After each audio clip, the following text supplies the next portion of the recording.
We look at the monuments of the world, and we only see the finished surface. We see the flawless white marble. We see the grand pillars standing tall against the sky. We admire the royal elevation, the polished exterior that commands respect from everyone who passes by. We are captivated by the aesthetic of greatness, but we are entirely blind to the brutal, unglamorous mechanics of how it was built. You want a life that commands respect.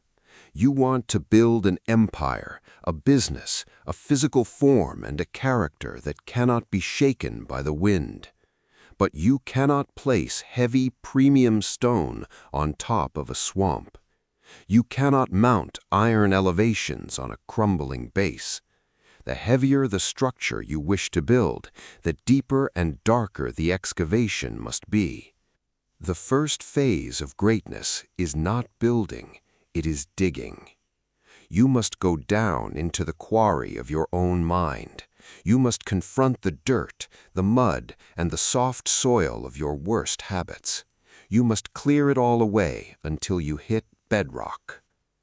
This work is not elegant. It is the raw, violent extraction of your own weakness. You do not break solid rock with fragile intentions.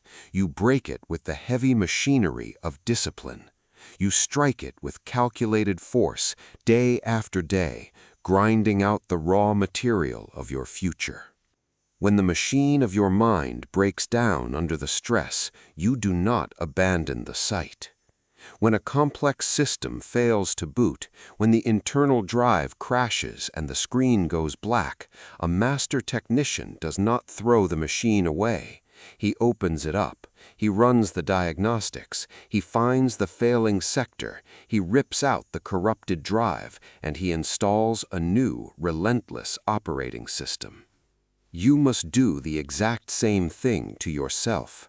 When your motivation fails, open up the machinery of your daily routine, diagnose the failure, strip out the lazy habits, reboot your mind with iron logic. Once the rock is broken and the site is cleared, the true weight of the journey begins. The stone must be moved. We spend so much of our lives complaining about the heavy loads we are forced to carry. We complain about the stress of our daily work. We complain about the heavy expectations of our families, the endless demands of our business, and the sheer volume of responsibility placed upon our shoulders. We pray for a lighter load. We pray for an empty road. But you must understand the physics of momentum. A heavy transport vehicle is incredibly unstable when it is driven empty. When a massive commercial truck has no cargo, it bounces violently over every imperfection in the road. It loses its grip. It is erratic, wandering from lane to lane, easily blown off course by a strong gust of wind. It is only when you load that machine with tons of heavy aggregate, it is only when the suspension is compressed under the immense crushing weight of the stone that the tires finally grip the asphalt. The weight is not your enemy. The weight is what gives you traction. When you carry the heavy load of responsibility, your tires grip the earth. You stop bouncing over the petty, meaningless distractions of life. You gain an unstoppable, grinding momentum. The very burden you are trying to escape is the exact thing that keeps you grounded on the path to greatness. So do not ask for an empty life. An empty life has no traction. Ask for a stronger engine. Ask for the resilience to carry the absolute maximum tonnage your soul can bear. But the journey of carrying that weight is desperately lonely. When you are grinding up a steep incline in the dark, miles away from the finish line, the enthusiasm of the crowd is gone. The initial spark of motivation has burned out. This is the silent war. This is where 99% of men pull over to the side of the road and turn off the engine. They check their progress. They see how far they still have to go, and the scale of the work crushes their spirit. They look for a shortcut. They look for a bypass. There are no bypasses on the mountain.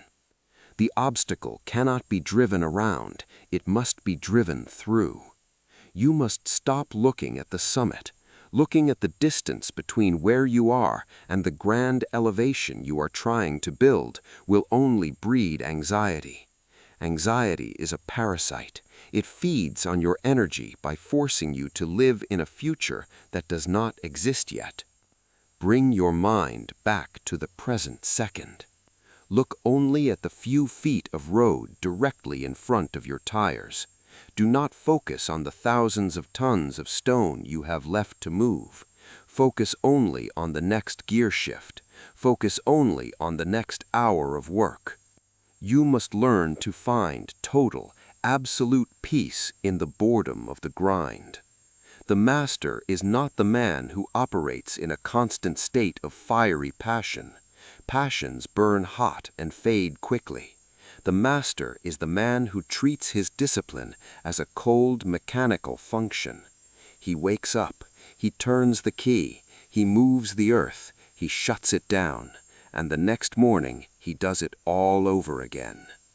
This is the architecture of an undeniable life. It is built in the dark, in the mud, and in the silence. It is built by the men who refuse to let their fleeting emotions dictate their actions. When you feel the urge to quit, when your mind whispers that you have done enough for today, remind yourself that the foundation is not yet finished. If you want the white pillars, if you want the masterpiece that stands against the test of time, you must honor the dirt. You must carry the heavy aggregate. You must become a force of nature that simply refuses to move forward. Do not negotiate with weakness. Start the engine, haul the stone, build the elevation.